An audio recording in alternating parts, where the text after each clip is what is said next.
Hello बच्चों। तो last lecture में हम लोगों ने कोऑर्डिनेट ज्योमेट्री से रिलेटेड डिस्टेंस फार्मूला वगैरह देख लिया था, उसकी प्रैक्टिस कर ली थी।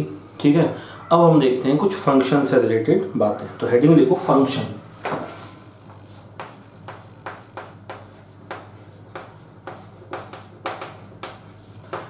फंक्शन, अब फंक्शन आपने स्पेशली अलग से पढ़ा नहीं है, लेकिन फंक्शन आपने यूज जरूर किया है, आप जानते जरूर हो।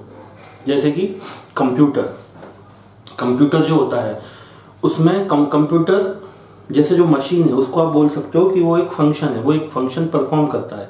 उसमें आप इनपुट देते हो कीबोर्ड से, माउस की हेल्प से, ठीक है, और आउटपुट आता है आपके स्क्रीन पे या प्रिंटर की हेल्प से, ठीक है ना। तो कोई एक ऐसी मशीन जिसमें आप कुछ इनपुट दो और उसके करस्पॉन्डिंग कुछ ना कुछ आउटपुट निकल के आए, ठीक है ना। अलग इनपुट दो तो अलग आउटपुट आए, डिफरेंट इनपुट्स पे डिफरेंट आउटपुट आए, तो उसको बोलते हैं अपन फंक्शन। ठीक है, तो ये एक्चुअली मैथ्स की टर्म है, इसको मैं सिंपल लैंग्वेज में आपको बताना चाहता हूँ। फंक्शन मतलब आप समझ सकते हो एक छोटी सी मशीन, कुछ भी नहीं, एक मशीन, ठीक है, सिंपल सी मशीन। जैसे कि फ्लोर मिल एक छोटी सी मशीन है, मतलब आप बोल सकते हो flour mill is a function. और उसका खास बात क्या है, उसमें आप जैसा इनपुट डालोगे वैसा ही आउटपुट आएगा। जैसे कि आपने मान लो उसमें गेहूं डाला तो गेहूं का आटा निकलेगा बाहर, चना डाला चने का आटा निकलेगा, चने की दाल डाली तो बेसन बाहर निकलेगा, राइस डाले तो राइस का आटा बाहर निकलेगा। तो कहने का मतलब ये है कि वो उसमें डिफरेंट आप इनपुट डाल रहे हो तो उसके करस्पॉन्डिंग डिफरेंट क्या आ रहे हैं, आउटपुट आ रहे हैं। यही चीज मैथ्स की लैंग्वेज में अपन सीखना चाह रहे हैं कि व्हाट इज फंक्शन। तो सबसे पहले रिप्रेजेंटेशन देखते हैं इसका, फिर अपन आगे की बात करेंगे।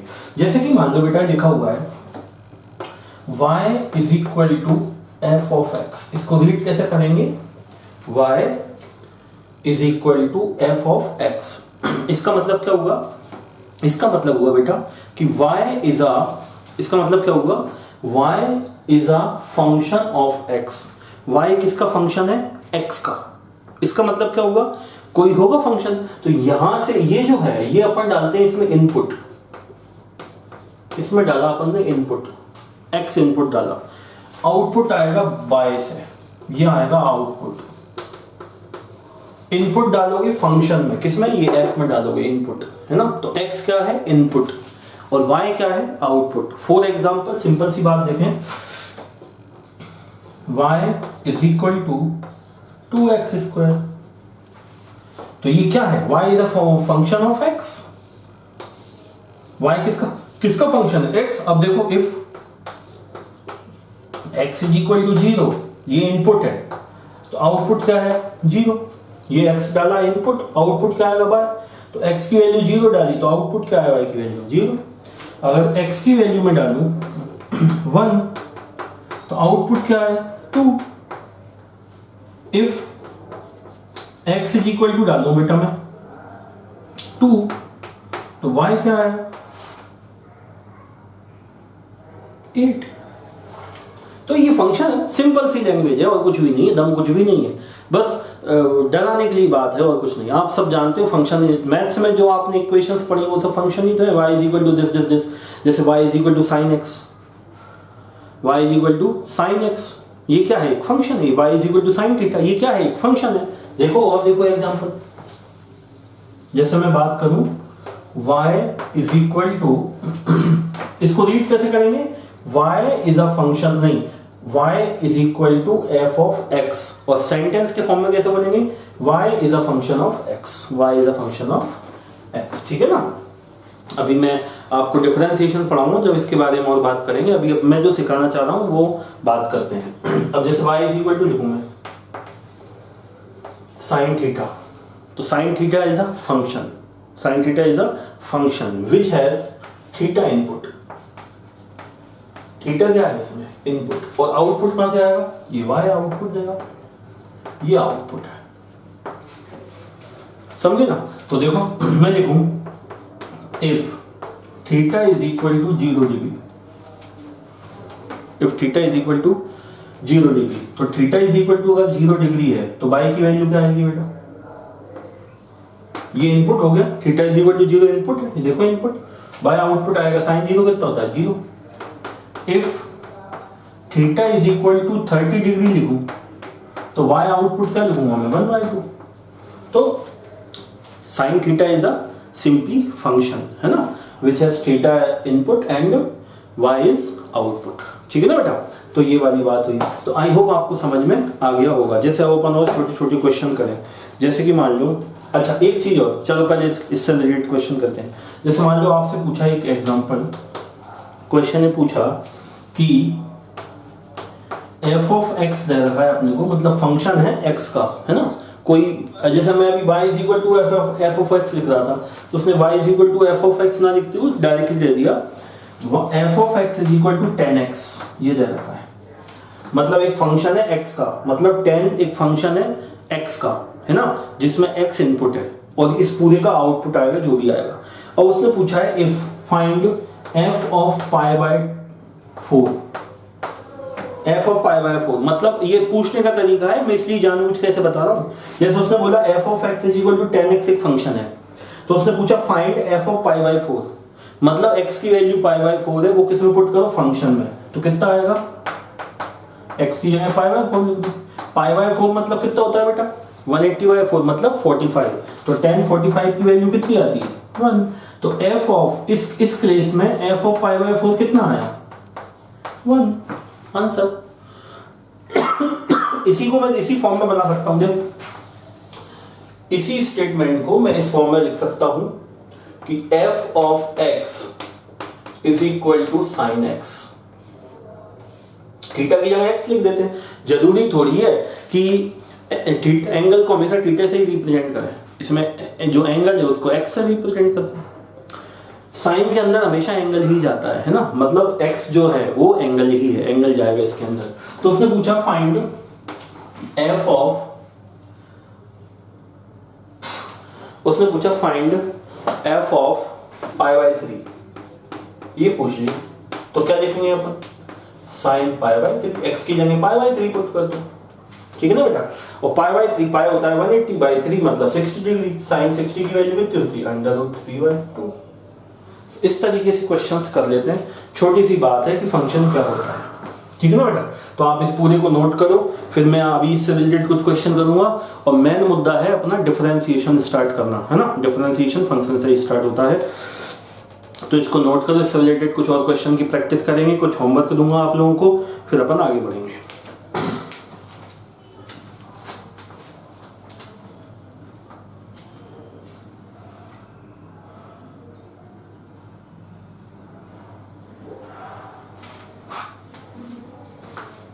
अब देखो,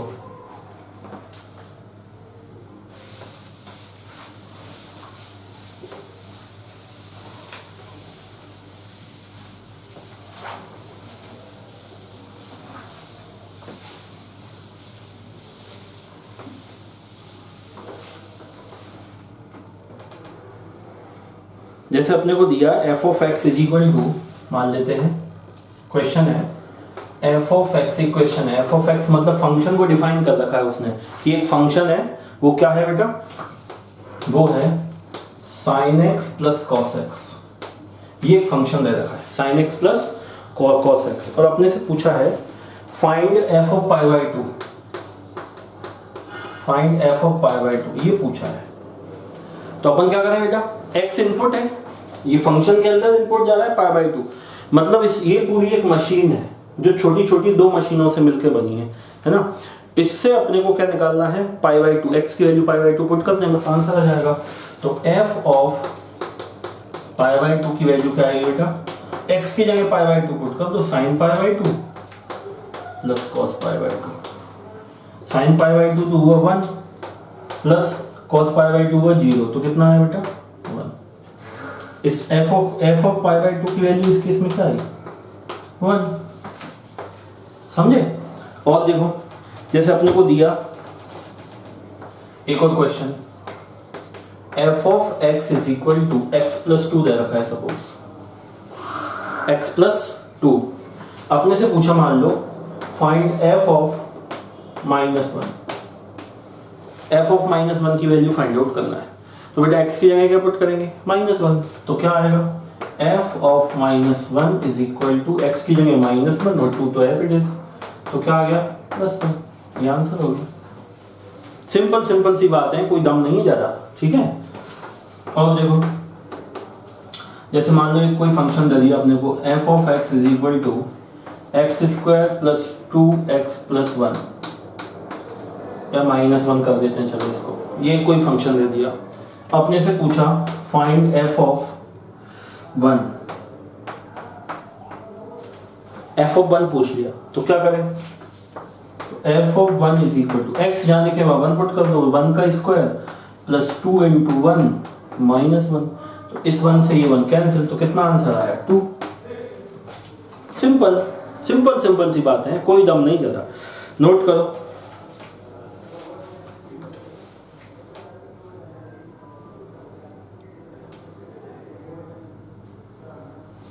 और देखो बेटा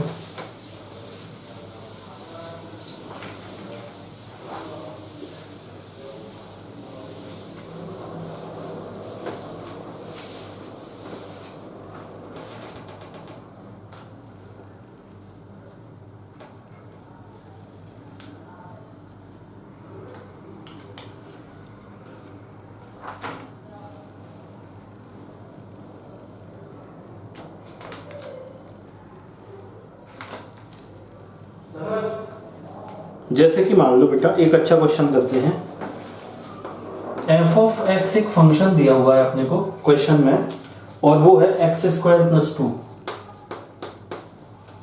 है ना।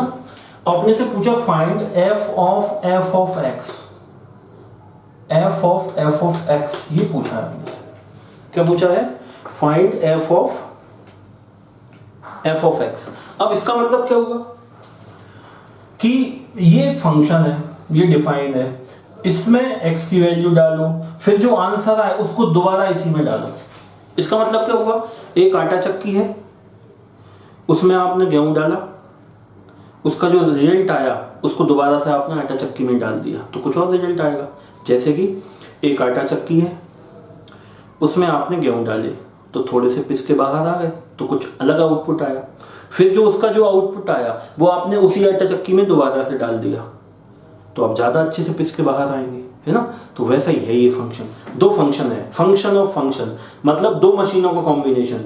एक मशीन से जो आउटपुट आया वो कहाँ जा रहा है, दूसरी मशीन में एज अ इनपुट। जैसे कि बेटा अपन ने देखा, जैसे डिस्कवरी देखते हैं, डिस्कवरी साइंस देखते हैं, तो उसमें वो फैक्ट्री मेड वगैरह कुछ बताता है, ऐसा नाम पता नहीं, फैक्ट्री मेड ऐसा कुछ नाम से आता है ना, हाउ इट इज मेड ऐसा कुछ नाम आता है उसको। उसमें बताते हैं कि जो फैक्ट्रीज होती हैं, बड़ी बड़ी फैक्ट्रीज होती हैं, वो कैसे काम करती हैं, ये बताते हैं उसमें, ठीक है ना। तो उसमें कितनी सारी मशीनों का कॉम्बिनेशन होता है ना। तो जैसे कि मान लो उसमें अपने को बताया कि पहले अपने को बनाना है, मान लेते हैं टॉफी बनाना है, ठीक है।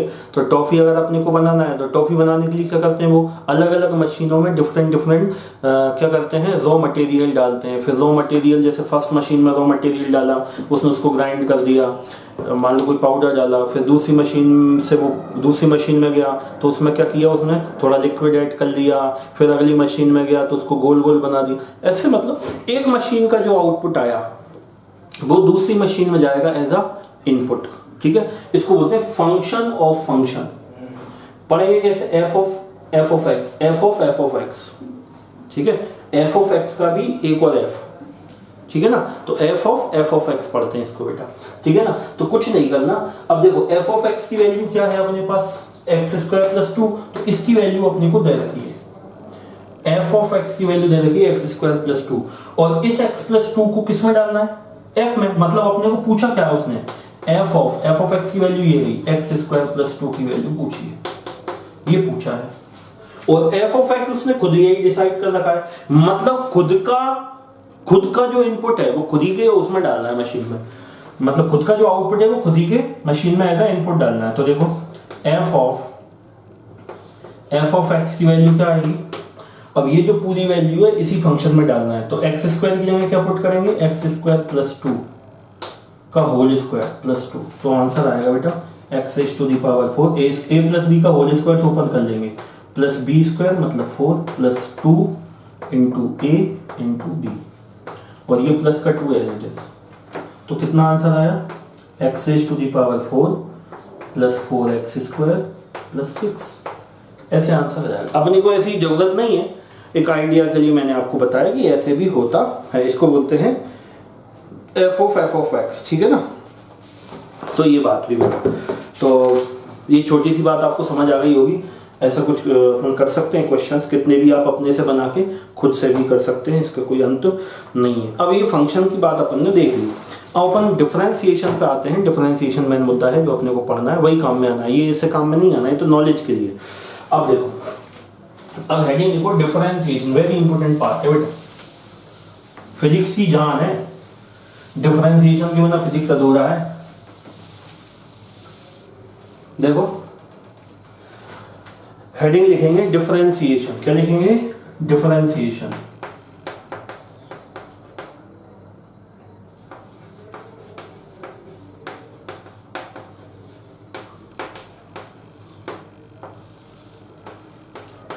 डिफरेंशिएशन, ठीक है। अब देखो बेटा, अभी अपन ने देखा फंक्शन, जैसे कि सिंपल सी बात करें, y is equal to f of x, तो इसको कैसे पढ़ेंगे, y is a function of x, y is a function of x, y किसका फंक्शन है, x का, ठीक है। और जैसे कि मान लो ऐसे लिखा y is equal to f of z, तो इसको कैसे पढ़ेंगे, y is a function of z, है ना। और देखो z is equal to f of, है डिफरेंशिएशन लेकिन फंक्शन से ही चालू होगा, डिफरेंशिएशन तो फंक्शन का ही करेंगे ना। F z is equal to f of y, तो उल्टा लिखें तो क्या लिखेंगे, z is a function of y, ऐसे लिख लेते हैं। तो ये फंक्शन को लिखने का तरीका है, ठीक है ना। तो इसको लिख लो आप सभी लोग, नोट कर लो, फिर अपन इससे रिलेटेड कुछ और बातें करेंगे। नोट करो बेटा जल्दी से सभी लोग, करो जल्दी से नोट। अब देखो जरा,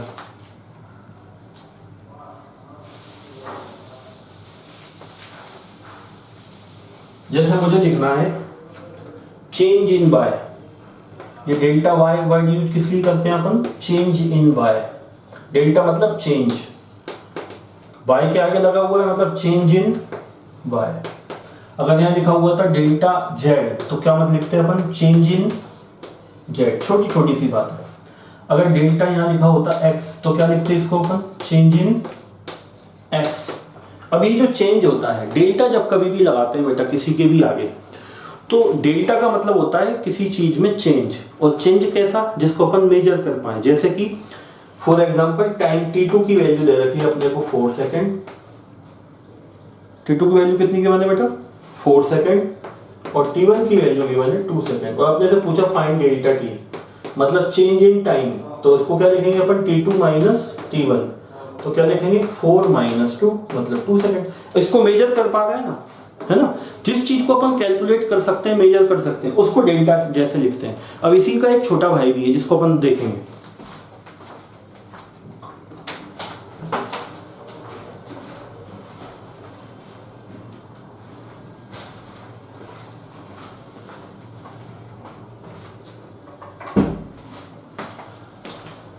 तो समझे ना।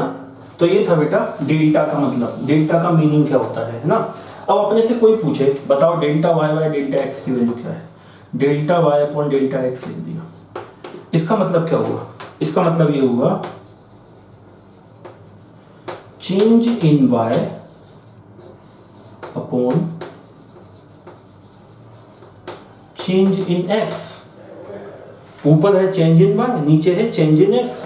इसको कैसे लिखेंगे, और कैसे लिख सकते हैं, change in y with respect to x, ऐसे भी लिख सकते हैं। इसको क्या लिख सकते हैं, change in y with respect to x. एक्स के रिस्पेक्ट में वाई में कितना चेंज हुआ, जो नीचे होता है उसको रिस्पेक्ट के बाद लगाते हैं। तो क्या लिखेंगे, change in y with respect to x, ऐसे लिख सकते हैं, ठीक है। और देखो छोटी छोटी बातें हैं, अभी सीख रहे हैं अपन, छोटी छोटी सी बेसिक सी बातें बता रहा हूं। जैसे मान लो लिखा है delta x by delta z, delta x by delta z, इसको कैसे लिखेंगे अपन? Change in x, change in x upon change in z, है ना, ये लिखेंगे। अच्छा, इसको और क्या लिख सकते हैं इसी चीज को? चेंज इन एक्स, नीचे जेड है ना, तो उसके रिस्पेक्ट में change in x with respect to z, ऐसा। अब ये जो चेंज होता है ये लार्ज चेंज है, जैसे मैंने आपको बताया, जो उसको अपन कैलकुलेट कर सकते हैं। इसी का छोटा भाई है बेटा, जब कभी भी ये जो डिफरेंस है ये बहुत स्मॉल हो जाता है, कैसा हो जाता है? बहुत ज्यादा स्मॉल हो जाता है, तो अपन इसकी जगह, इसी की जगह delta x y delta z नहीं लिखते, फिर लिखते हैं rate of change of x with respect to z, rate word use करते हैं, ठीक है ना। तो जैसे कि मान लो इसी को मैं लिखूं इफ फॉर स्मॉल चेंज, यहां लिखते हैं अपन फॉर स्मॉल चेंज। अगर चेंज बहुत छोटा है, चेंज कैसा है बेटा? बहुत छोटा, तो delta x y delta z को हम लोग क्या लिखेंगे? तो यहां delta x y delta z को हम लोग क्या लिखेंगे? इसको लिखेंगे d limit of delta z tending towards zero. अगर डेल्टा जेड बहुत छोटा हो जाए, बहुत छोटा हो जाए, अभी मैं और एक्सप्लेन करूंगा अगर आपसे, अभी इसका लिखने का तरीका समझो, तो delta x by delta z को लिखा जा सकता है d x by d z. क्या लिखा जा सकता है? D x by d z. अब आप ये समझो, डी का मतलब है very small change, very small change, जिसको आप इजीली मेजर नहीं कर सकते, तो ये एक फंक्शन होता है। इस डी को ही बोलते हैं डिफरेंशिएशन। क्या बोलते हैं? डिफरेंशिएशन। इसका मतलब क्या होगा? इसको पढ़ेंगे differentiation of x with respect to z. मतलब मैं आप ऐसे भी समझ सकते हैं इसको, very small change in x with respect to z, है ना। तो very small change in x with respect to z को अपन कैसे बोलेंगे? फंक्शन के फॉर्म में differentiation of x with respect to z. और ये जो इस तरीके से लिखते हैं, इसका मतलब होता है डिफरेंशिएशन। इसका मतलब क्या होता है? डिफरेंशिएशन। समझे कि नहीं समझे? इसको नोट करो, अभी मैं कुछ और बातें बताऊंगा आपको।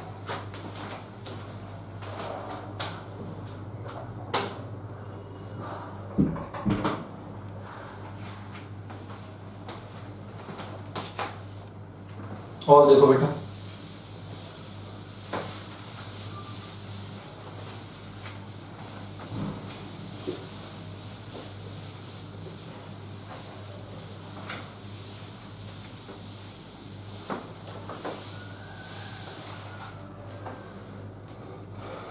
और देखो, जैसे मुझे लिखा है d x by d t, तो इसको कैसे पढ़ूंगा मैं? Change, very small change, d लगाया ना, मतलब very small change, very small change in x with respect to t, मतलब टाइम। और आपको ध्यान हो, देखो वेलोसिटी लिखते थे अपन, जैसे वेलोसिटी लिखते हैं तो उसको क्या लिखते थे? Delta x by delta t. तो क्या लिखते थे? Change in x with respect to time, यही तो लिखते थे। और वेलोसिटी की डेफिनेशन भी यही है, वेलोसिटी लिखते हैं delta x, change in x, change in position with respect to time, तो ऐसे लिखते हैं। अब v इज इक्वल टू, अगर अब देखो, अगर जो x है उसमें बहुत छोटा सा चेंज आ रहा है, x में कैसा आ रहा है बेटा? बहुत स्मॉल चेंज आ रहा है, तो इसी को अपन क्या लिखेंगे? v is equal to d x by d t, d x by d t. और इसको बोलेंगे कैसे? रेट ऑफ चेंज ऑफ, अब जैसे वेरी स्मॉल की जगह और क्या लिख सकते हैं अपन? Rate of change of. कोई चीज बहुत तेजी से चेंज हो रही है तो अपन पूछते हैं कितनी रेट से चेंज हो रही है, कितनी तेजी से चेंज हो रही है, तो रेट, तेजी वाले वर्ड को बोलते हैं रेट। तो rate of change of x with respect to t, ऐसे भी लिख सकते हैं। बात समझ आई? v is equal to d x by d t. इसको क्या लिख सकते हैं, very small change in x with respect to t भी लिख सकते हैं। और क्या लिख सकते हैं, rate of change of x with respect to t। और ये डेफिनेशन होती है। अभी तक आप लोग बेटा बचे हुए थे इस चीज से। आपको जब कभी भी वेलोसिटी पढ़ाई गई थी, जब कभी भी आपको एक्सेलरेशन पढ़ाया गया था, तो ऐसे पढ़ाया गया था, delta v by delta t, change in velocity with respect to time, मतलब v2 minus v1 upon t2 minus t1। ये पढ़ाया गया था, ये नहीं पढ़ाया गया था। क्यों नहीं पढ़ाया गया था, क्योंकि आपको डिफरेंशिएशन आता ही नहीं था। अब सिखाएंगे। तो देखो इसको क्या लिख सकते हैं अपन, change in velocity with respect to t। अब इसी की जगह मैं ऐसे लिखूं, a is equal to dv by dt। क्या लिखूं, a is equal to dv by dt। तो इसको क्या लिखेंगे, rate of change of velocity with respect to time t। इसी को एक्सेलरेशन बोलते हैं। और आपको ध्यान हो तो मैंने आपको टाइप्स ऑफ एक्सेलरेशन पढ़ाए थे ब्रिज कोर्स में, टाइप ऑफ एक्सेलरेशन भी पढ़ाए थे और टाइप ऑफ स्पीड भी पढ़ाई थी। उसमें थे इंस्टेंटेनियस स्पीड, क्या थी, इंस्टेंटेनियस स्पीड, है ना। वो इंस्टेंटेनियस स्पीड का मतलब यही होता है कि dx बाई dt, या इंस्टेंटेनियस एक्सेलरेशन मतलब dv बाई dt। कोई चीज कितने तेजी से, किसी इंस्टेंट ऑफ टाइम पे कितनी तेजी से चेंज हो रही है, उसको बोलते हैं रेट ऑफ चेंज, है ना। तो अगर इंस्टेंटेनियस वेलोसिटी की बात करेगा तो अपन लिखेंगे dx by dt, rate of change of x with respect to time is called instantaneous velocity. Rate of change of x with respect to time बोलेगा तो इसको बोलेंगे इंस्टेंटेनियस वेलोसिटी। और अगर एवरेज वेलोसिटी की बात करेंगे तो बोलेंगे अपन, सिंपल वेलोसिटी की बात करेंगे तो बोलेंगे change in x with respect to time. समझे कि नहीं समझे। और dx बाई dt को ही बोलते हैं अपन differentiation of x with respect to t। इसी को क्या बोलते हैं अपन, differentiation of x with respect to t। तो इसी को क्या लिख सकते हैं अपन, differentiation of x with respect to t। इसी चीज को बोल सकते हैं differentiation of x with respect to. इसको क्या लिखेंगे अपन, इसको क्या लिख सकते हैं, इसको भी लिखेंगे differentiation of velocity with respect to t। समझे। तो ये एक ऑपरेटर है, d एक ऑपरेटर है। d क्या है, एक ऑपरेटर है। जैसे dx बाई dt है तो इसको क्या पढ़ेंगे, differentiation of x with respect to t। तो आप इसको नोट करो, फिर मैं और तरीके बताता हूं लिखने के।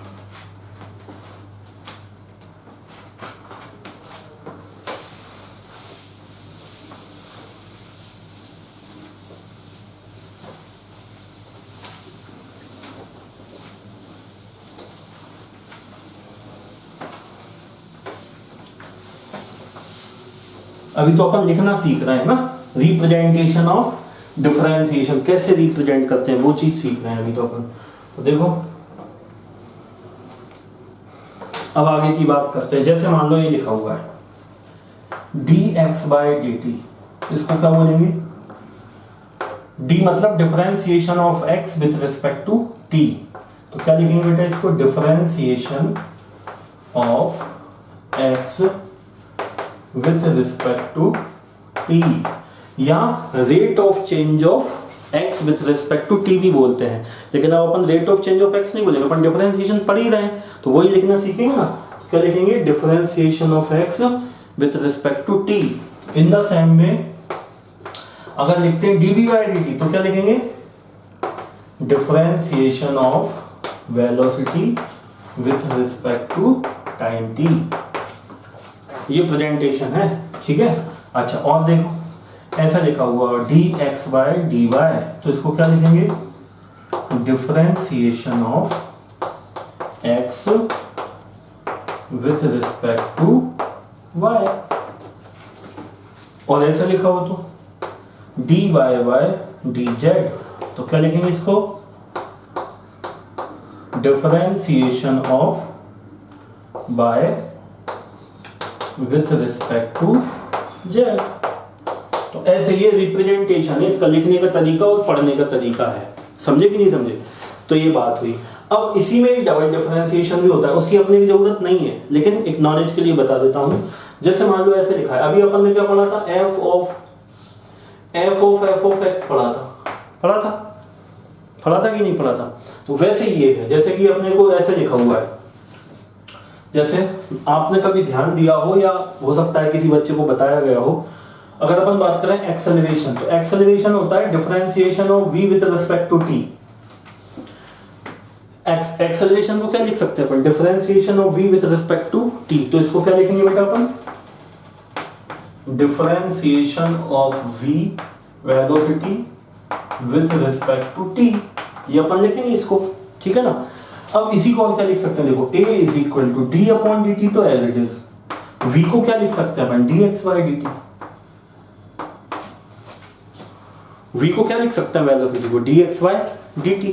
तो देखो डबल डिफरेंशिएशन हो गया। dx बाय dt का जो आंसर आएगा, मतलब x को डिफरेंशिएट करो। अब इसमें इनपुट क्या है? x इनपुट है। फाइनल आउटपुट क्या है? ये a फाइनल आउटपुट है एक्सेलरेशन। अब इसमें कितनी मशीन है? दो। एक ये रही dx बाई dt और दूसरी जिसका जो पूरे का आंसर आएगा वो दोबारा इस मशीन में जाएगा।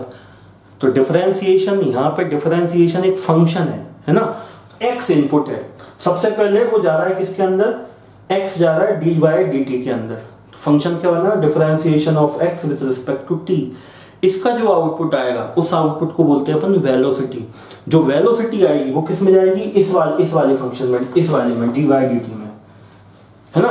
तो फिर अपन इसको क्या लिखेंगे? D b by d t, d b by d t, ठीक है ना।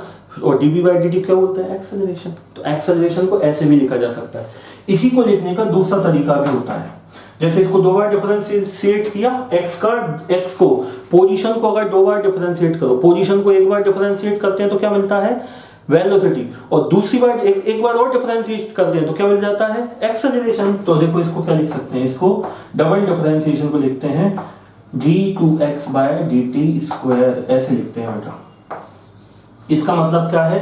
d2, d का स्क्वायर, इसको पढ़ेंगे कैसे? d2x बाय dt स्क्वायर, मतलब डबल d2 है ना, d के ऊपर 2 है, मतलब डबल टाइम डिफरेंशिएशन। किसके रिस्पेक्ट में? t के रिस्पेक्ट में। तो इसको क्या बोलेंगे बेटा? इसको बोलेंगे double differentiation of x with respect to t। और इसको करने का कुछ तरीका नहीं है। तरीका ये है कि डबल डिफरेंशिएशन किसी का करना है तो उसको एक बार डिफरेंशिएट कर लो, जो आंसर आए उसको एक बार और डिफरेंशिएट कर लो, तो डबल डिफरेंशिएशन हो गया। तो अभी तो अपन रिप्रेजेंटेशन सीख रहे हैं कि किस चीज का क्या मीनिंग है, इसको पढ़ते कैसे हैं। अभी मेन बात पे तो आई नहीं अभी अपन, ठीक है ना। ऐसे तो इसको नोट करो बेटा जल्दी से। चलो अब देखो,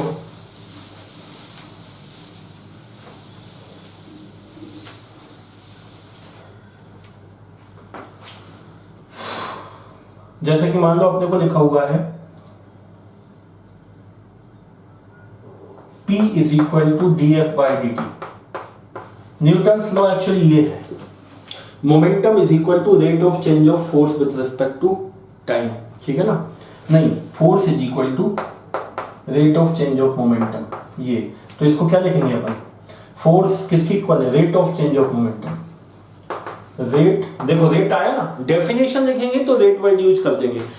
जैसे मान लो डेफिनेशन पूछे what is the second law of, what is Newton second law, तो आप क्या बोलोगे?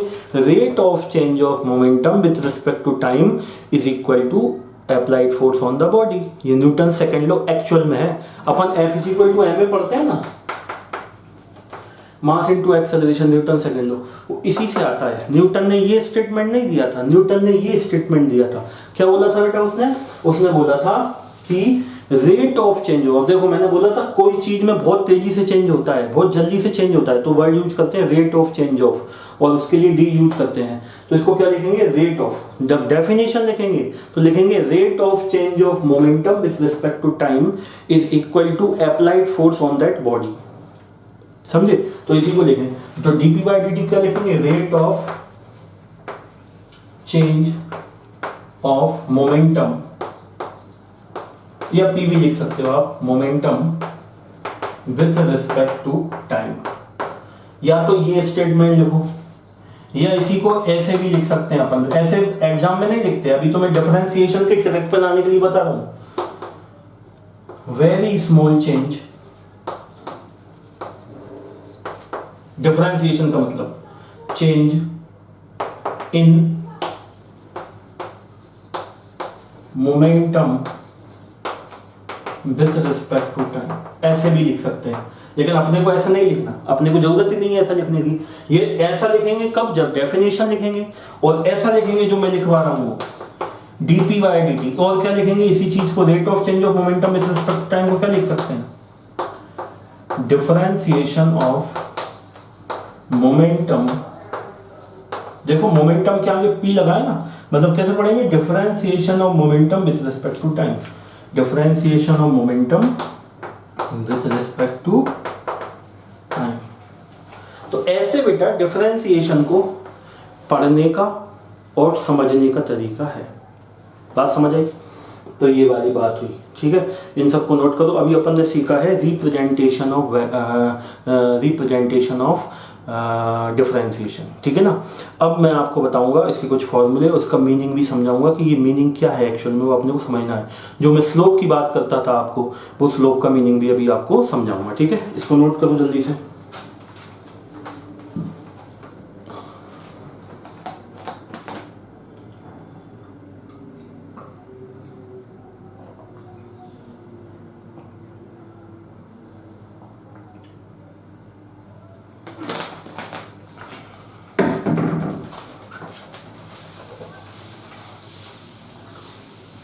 और देखो बेटा,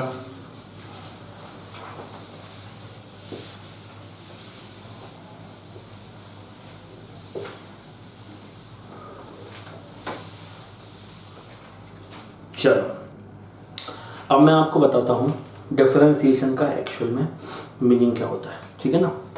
देखो बेटा, मान लेते हैं हमारे पास कोई एक फंक्शन है। क्या है? कोई एक फंक्शन, कोई एक क्या है बेटा, हमारे पास एक फंक्शन है। तो ये है y is equal to f of x. इसको रीड कैसे करेंगे, y is a function of x, y is a function of x, y function है x का, ठीक है। तो अब एफ ऑफ एक्स कुछ भी हो सकता है, जैसे कि x square x cube, y is equal to x square, y is equal to x होगा तो स्ट्रेट लाइन बन जाएगी, y is equal to x square होगा तो पैराबोला बनेगा, y is equal to x cube होगा तो कुछ और बनेगा, ऐसे। तो फंक्शन कुछ भी हो सकता है। अपन ने मान लिया कि कोई एक जनरल फंक्शन है y is equal to f of x. अब बेटा एक चीज और ध्यान रखो, कोई भी जो फंक्शन होता है उसका ग्राफ भी होता है। जैसे straight line y is equal to m x plus c, ये किसकी इक्वेशन है, स्टैंडर्ड इक्वेशन किसकी है, ये स्ट्रेट लाइन की। तो क्या इसका ग्राफ तुमने नहीं बनाया 10th स्टैंडर्ड की मैथ्स में, बनाना सीखा ना। तो y is a function of x, y किसका फंक्शन है, x का। x इसमें इनपुट अलग अलग डालते थे तुम, x के कोऑर्डिनेट अलग अलग डाल देते तो y आता था कि नहीं आता था। तो यहाँ पे भी y के क्या है, y फंक्शन है किसका, x का। अब ये जो स्टैंडर्ड एक इस फॉर्मेट में अगर कोई फंक्शन होता है तो इससे जो ग्राफ आता है वो होती है स्ट्रेट लाइन। तो अपन बोलते हैं it is a function of straight line, it is a equation of straight line, ऐसे बोल देते हैं, ठीक है। ऐसे ही y इज इक्वल टू के एक्स स्क्वायर आता है। तो इसको जब अपन ड्रॉ करते हैं तो वो बनता है पैराबोला। क्या बनता है, पैराबोला। तो एक स्टैंडर्ड इक्वेशन हो गई किसकी, पैराबोला की। तो हर एक फंक्शन जो होता है, अब देखो कुछ ग्राफ तो अपन प्लॉट कर सकते हैं, सभी ग्राफ प्लॉट नहीं कर सकते। कुछ बहुत कॉम्प्लिकेटेड फंक्शंस होते हैं तो उनको हाथ से तो प्लॉट नहीं कर सकते, कंप्यूटर की हेल्प से कर सकते हैं, लेकिन कर तो सकते हैं। तो मेरा कहने का मतलब ये है बेटा, जो भी फंक्शन होता है उसका कुछ ना कुछ ग्राफ जरूर होता है ना। तो अपन ये मान लेते हैं कि y is equal to f of x कोई फंक्शन है, इसका कुछ ग्राफ होगा। समझने के लिए मान लेते हैं, डिफरेंशिएशन को एक्सप्लेन करने के लिए मान लेते हैं कि कुछ ग्राफ होगा। तो ग्राफ प्लॉट करते हैं अपन तो जनरली सपोज कर रहे हैं कि ऐसा कुछ होगा, है ना। तो देखो बेटा, ये है x एक्सिस और ये है y एक्सिस। हमारे पास ये फंक्शन है y is equal to f of x. समझने के लिए अपन ने ये मान लिया ताकि मैं डिफरेंशिएशन को आपको इजी लैंग्वेज में समझा पाऊं। मैंने ये मान लिया बेटा कि इसका जो ग्राफ आया वो ऐसा कुछ आया, ऐसा कुछ आ गया, ऐसा मैंने माना, ठीक है। अब इसमें देखो बेटा, किसी इंस्टेंट ऑफ टाइम पे दो पॉइंट है, मान लेते हैं ये एक पॉइंट है, तो इसके कोऑर्डिनेट्स देखें, ये यहां से चालू कर देते हैं। इसके कोऑर्डिनेट्स देखें तो ये x एक्सिस में चला, मान लेते हैं x1, y एक्सिस में चला y1, तो इस पॉइंट के कोऑर्डिनेट्स होंगे बेटा x1, y1, है ना। ये x1 है और ये y1 है। अच्छा, ये थोड़ी देर बाद इसमें कोई चेंज देखें तो यहां पहुंच गए मान लो अपन इस पॉइंट पे, तो इस पॉइंट के कोऑर्डिनेट देखें तो मान लेते हैं x2 और y2, तो ये जो होगा वो होगा y2 और इसके करस्पॉन्डिंग ये जो होगा वो होगा बेटा x2। क्या तुम्हें बात समझ आ गई? एक कोई ग्राफ में 2 पॉइंट मान ली, कोई भी जनरल, इस पॉइंट को नाम दे देते हैं P, इस पॉइंट को नाम दे देते हैं Q। समझ गए? अब मुझे मान लो मैं इसमें बात करूं तो देखो इसको क्या लिखेंगे, देखना। अगर मैं इसमें ये इन दोनों के बीच की बात करूं, मतलब ये जो लाइन है इसकी बात करूं, तो ये क्या है? ये क्या है बेटा? ये वाली लाइन ये है डेल्टा एक्स। क्या है? Delta x, change in x, x में चेंज हो रहा है, x2 minus x1, which is किसकी इक्वल है? वो x2 माइनस x1। अब अगर मैं इसकी बात करूं तो ये किसकी इक्वल है बेटा? ये वाली जो लाइन है ये किसकी इक्वल है? देखो ये y2 है यहां से यहां तक और उसमें से y1 चला गया, तो ये बचेगा y2 माइनस y1, तो इसको बोलते हैं अपन delta y, change in y। अब देखो ये जो चेंज है, देखो ये बड़ा चेंज है तो अपन डेल्टा वर्ड यूज कर रहे हैं। देखो ये बड़ा चेंज है y में, तो अपन डेल्टा वर्ड यूज कर रहे हैं, तो delta y is equal to क्या लिखेंगे? y2 minus y1, y2 minus y1, मतलब चेंज इन y। ये क्या दे रहा है अपने को? Change in y। ये क्या दे रहा है अपने को? Change in x। तो अपन लिखेंगे बेटा, देखो delta y upon delta x, इसको लिखें तो क्या लिखेंगे इसको? Change in y with respect to x, ऐसे लिखेंगे, change in y with respect to x। अच्छा, एक चीज और बताता हूं, देखना। अब अगर मैं चाहूं तो देखो इन दोनों पॉइंट्स को ज्वाइन करने वाली एक लाइन खींचूं, स्ट्रेट लाइन। ये मैंने दोनों पॉइंट्स को ज्वाइन करने वाली एक लाइन खींची, स्ट्रेट लाइन, जो कि इन दोनों पॉइंट्स को ज्वाइन कर रही है। अब देखो बेटा, ये वाली जो लाइन है इसने हॉरिजॉन्टल के साथ, हॉरिजॉन्टल इधर है, अब हॉरिजॉन्टल लाइन के साथ अगर ये एंगल थीटा बना रहा है तो क्या एक्स एक्सिस के साथ भी एंगल थीटा बना रहा है ना। अच्छा, अब अगर इसी में मैं लिखूं बेटा तो क्या लिख सकता हूं? देखना इस ट्रायंगल में टेन थीटा, ये जो ट्रायंगल है इस पॉइंट को नाम दिया था अपन ने पी क्यू, ये ओ दे देते हैं, इसको एस दे देते हैं, पी क्यू आर नाम दे देते हैं, P Q R. Triangle P Q R में मैं टेन थीटा लगाऊं तो क्या लिखूंगा? ये थीटा है तो ये परपेंडिकुलर, ये बेस और ये हाइपोटेन्यूज, तो क्या होता है बेटा? वो होता है tan theta is equal to perpendicular upon base. ठीक है ना। तो परपेंडिकुलर क्या है अपने पास? डेल्टा वाई, और बेस क्या है? Delta x. और इसको क्या लिखते हैं अपन? Change in y upon change in x. और क्या लिख सकते हैं इसको? Change in y with respect to x, है ना। तो यहां से आप चीज क्या सीखे बेटा कि टेन थीटा को लिख सकते हैं अपन delta y by delta x which is equal to change in y with respect to x. मतलब टेन थीटा क्या बता रहा है आपको कि y में x के रिस्पेक्ट में कितना चेंज हुआ, है ना।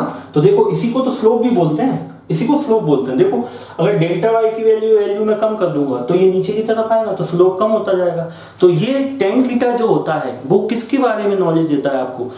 टेन थीटा स्ट्रेट लाइन ये जो है इसके स्लोप के बारे में नॉलेज देता है। देखो अगर मैं डेल्टा y की वैल्यू कम, जैसे मान लो डेल्टा y की वैल्यू 0 है तो अभी स्ट्रेट लाइन ऐसी हो जाएगी, तो ये ऐसा हो जाएगा स्लोप। अब डेल्टा y की वैल्यू थोड़ी सी बढ़ गई तो यहां पहुंच गई तो स्लोप आया ना। देखो ये हॉरिजॉन्टल लाइन है, मान लेते हैं डेल्टा y की वैल्यू अभी 0 है तो हॉरिजॉन्टल लाइन, थोड़ी सी मैंने डेल्टा y की वैल्यू बढ़ाई, डेल्टा x को कांस्टेंट रख दिया तो देखो थोड़ा सा स्लोप आया कि नहीं आया।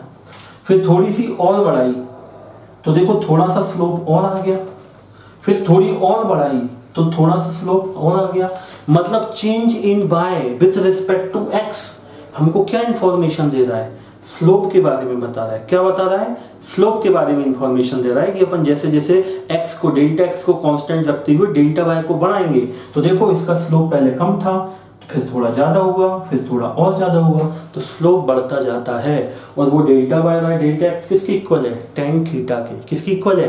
टेन थीटा के। इसीलिए मैंने आपको बताया था कि हम इस चीज़ को लिखते थे, एम से रिप्रेजेंट करते थे स्लोप, स्लोप को रिप्रेजेंट करते थे एम से, और वो होता था टेन थीटा के इक्वल। और इस केस में टेन थीटा क्या है? Delta y by delta x. तो आपको ये बात तो समझ में आ गई होगी कि स्लोप जो होता है वो m से रिप्रेजेंट करते हैं, वो टेन थीटा होता है और उसको लिखते हैं delta y by delta x. अब ये कब है? ये तब है जबकि डेल्टा एक्स बड़ा है। अगर डेल्टा एक्स को मैं छोटा कर दूं तो ऑब्वियस सी बात है कि डेल्टा वाई ऑटोमेटिक छोटा हो जाएगा। जैसे कि मान लो मैं एक्स को देखो छोटा करके यहां तक ले आऊं, तो पॉइंट कौन सा हो जाएगा उसके करस्पॉन्डिंग ये वाला। तो देखो डेल्टा वाई भी तो छोटा हो गया, हुआ कि नहीं हुआ? हुआ ना। तो कहने का मतलब ये है, अगर इसी में मैं लगा दूं एक कॉन्सेप्ट, इफ, जैसे मैंने थोड़ी देर पहले लिखा था, if limit of delta x tending towards zero, अगर ये जो डेल्टा एक्स है इसको मैं जीरो की तरफ ले जाऊं, मतलब इन दोनों का डिफरेंस बहुत कम हो जाए जिसको हम आसानी से मेजर नहीं कर सकते, तो ये जो स्लोप होता है ना, ये जो स्लोप होता है लाइन पे, ये टेंजेंट आता है। अभी आप बातें करने से ज्यादा कुछ नहीं होगा, समझ में आएगा नहीं, इसको नोट कर। अच्छा एक चीज और बेटा, एक चीज मैं आपको बता देता हूं, ज्यादा पैनिक होने की जरूरत नहीं है। ये जो सब चीजें हैं, ये सब चीजें मैं आपको सिर्फ नॉलेज के लिए बता रहा हूं। काम में जो चीज आएगी वो आएगी ये, सिर्फ और सिर्फ डिफरेंशिएशन फील करें, ताकि कभी कोई मान लो बाई चांस कभी कोई बहुत गंदा क्वेश्चन का आप सामना करो तो इसके बारे में आप सोच पाओ, बस इसीलिए बता रहा हूं। समझ गए? इसका अपने से कोई ज्यादा लेना देना नहीं है। अपने को तो डिफरेंशिएशन के जो फॉर्मूले होते हैं स्टैंडर्ड, वो पता होना चाहिए, और जब कभी क्वेश्चन आए तो उसको डिफरेंशिएट करना आना चाहिए, बस वो मैं सिखाऊंगा। अभी मैं आपको डिफरेंशिएशन का मीनिंग बता रहा हूं। तो किसी को, बच्चे को ज्यादा दिक्कत आ रही समझने में, तो वीडियो को बेहतर 2-3 बार देखो, है ना। वैसे ऐसा कोई टफ नहीं है, ठीक है।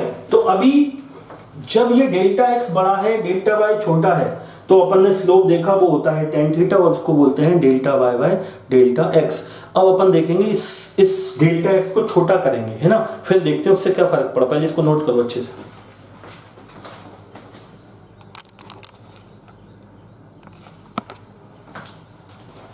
चलो देखो, अब मैं ये चाहता हूं, ये नोट कर लेना, ये पूरी कहानी कब है? जब डेल्टा एक्स भी बड़ा है और डेल्टा वाई भी बड़ा है, तब ऐसे लिख सकते हैं। अब अगर अपन डेल्टा एक्स और डेल्टा वाई दोनों को छोटा करते हैं, क्या करते हैं बेटा? छोटा, बहुत छोटा, वेरी स्मॉल चेंज। देखो कैसा,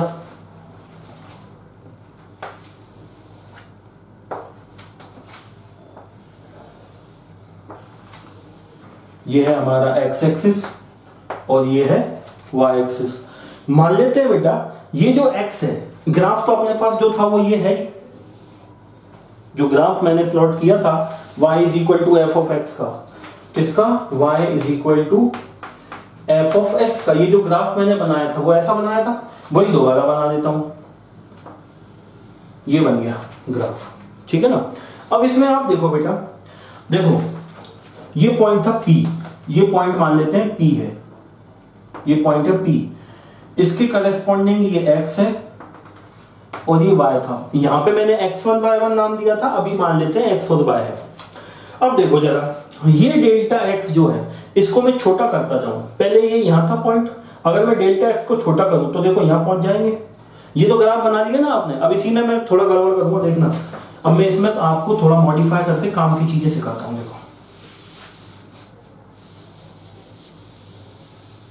देखो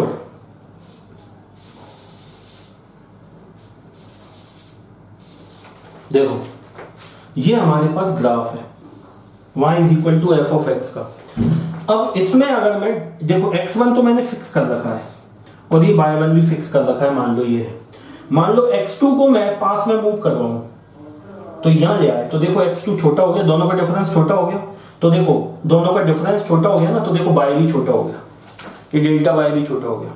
अब अगर मैं x को और छोटा कर दूं तो देखो डेल्टा x छोटा हो गया, दोनों का डिफरेंस छोटा हो गया, तो देखो इसके करस्पॉन्डिंग देखो ये डेल्टा y जो था वो और भी छोटा हो गया।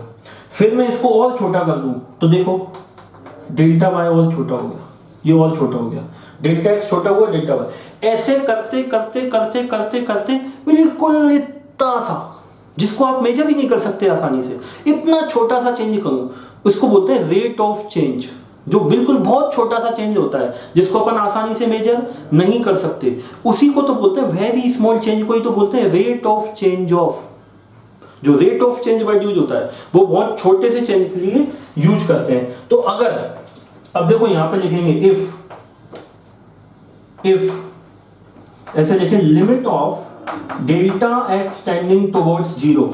अगर डेल्टा एक्स जो है एक्स में चेंज है वो वेरी स्मॉल हो जाए tending towards zero, then delta y by delta x को लिखेंगे बेटा हम d y by d x. अगर इसका मतलब क्या हुआ, limit of delta x tending towards zero. अगर डेल्टा एक्स का जो डिफरेंस था जो पहले बहुत बड़ा था उसको अपन छोटा करते करते करते करते बहुत छोटा कर दिया, मतलब डिफरेंस बहुत वेरी स्मॉल हो गया जिसको अपन आसानी से मेजर नहीं कर पा रहे हैं, तो इसको लिखेंगे limit of delta x tending towards zero.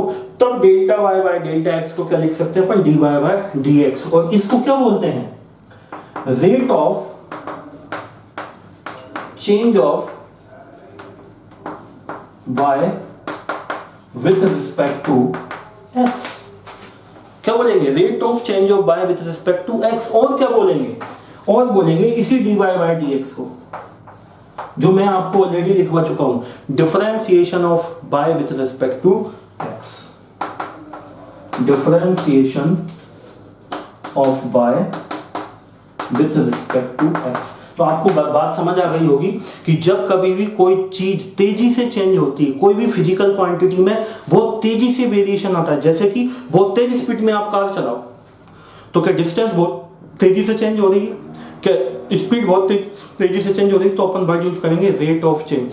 Rate of change instantaneous velocity में रेट ऑफ चेंज वर्ड ही यूज करते हैं। अच्छा, जब ये ऐसा हो जाता है डेल्टा एक्स की वैल्यू बहुत छोटी होती है, तो ये जो लाइन होती है जो दो पॉइंट को ज्वाइन करने वाली लाइन थी, तो देखो अपन ने बेटा x1 और x2 को इतना छोटा कर दिया कि p और q पॉइंट जो थे वो कोइंसाइड कर गए, एक ही पॉइंट पे आ गए लगभग, इतना सा डिफरेंस है दोनों में, तो p भी वही और q भी लगभग वही, तो दोनों पॉइंट को लाइन ज्वाइन करवाएंगे तो ये लाइन आएगी स्ट्रेट लाइन, ये स्ट्रेट लाइन आती है। तो पहले तो ये स्ट्रेट लाइन थी, इसको बोलते थे स्लोप, अब इसको बोलेंगे टेंजेंट। क्या बोलेंगे बेटा, टेंजेंट, है ना। तो पहले इन दोनों को लाइन ज्वाइन कर रहे थे, वो स्ट्रेट लाइन थी, अब ये छूते हुए चली जाती है, ऐसा लगता है किसी जस्ट एक पॉइंट पे छूते हुए चली गई। तो किसी भी ग्राफ को कोई लाइन जस्ट छूते हुए चली जाए तो उसको बोलते हैं टेंजेंट एट दैट पॉइंट। उस पॉइंट पे क्या खींच दिया अपन ने, टेंजेंट, ठीक है। अब देखो मान लेते हैं टेंजेंट ने एंगल बनाया इसके साथ थीटा, क्या बनाया, एक्स एक्सिस के साथ यहां बना रहा था थीटा, तो देखो अब टेंजेंट बना रही है एक्स एक्सिस के साथ थीटा, तो अब इसको क्या लिखेंगे, देखो तो अब इस केस में अपन लिखेंगे स्लोप, उसको रिप्रेजेंट करते हैं m से, और वो होता है tan थीटा, और वो किसकी इक्वल होगा, dy बाय dx के।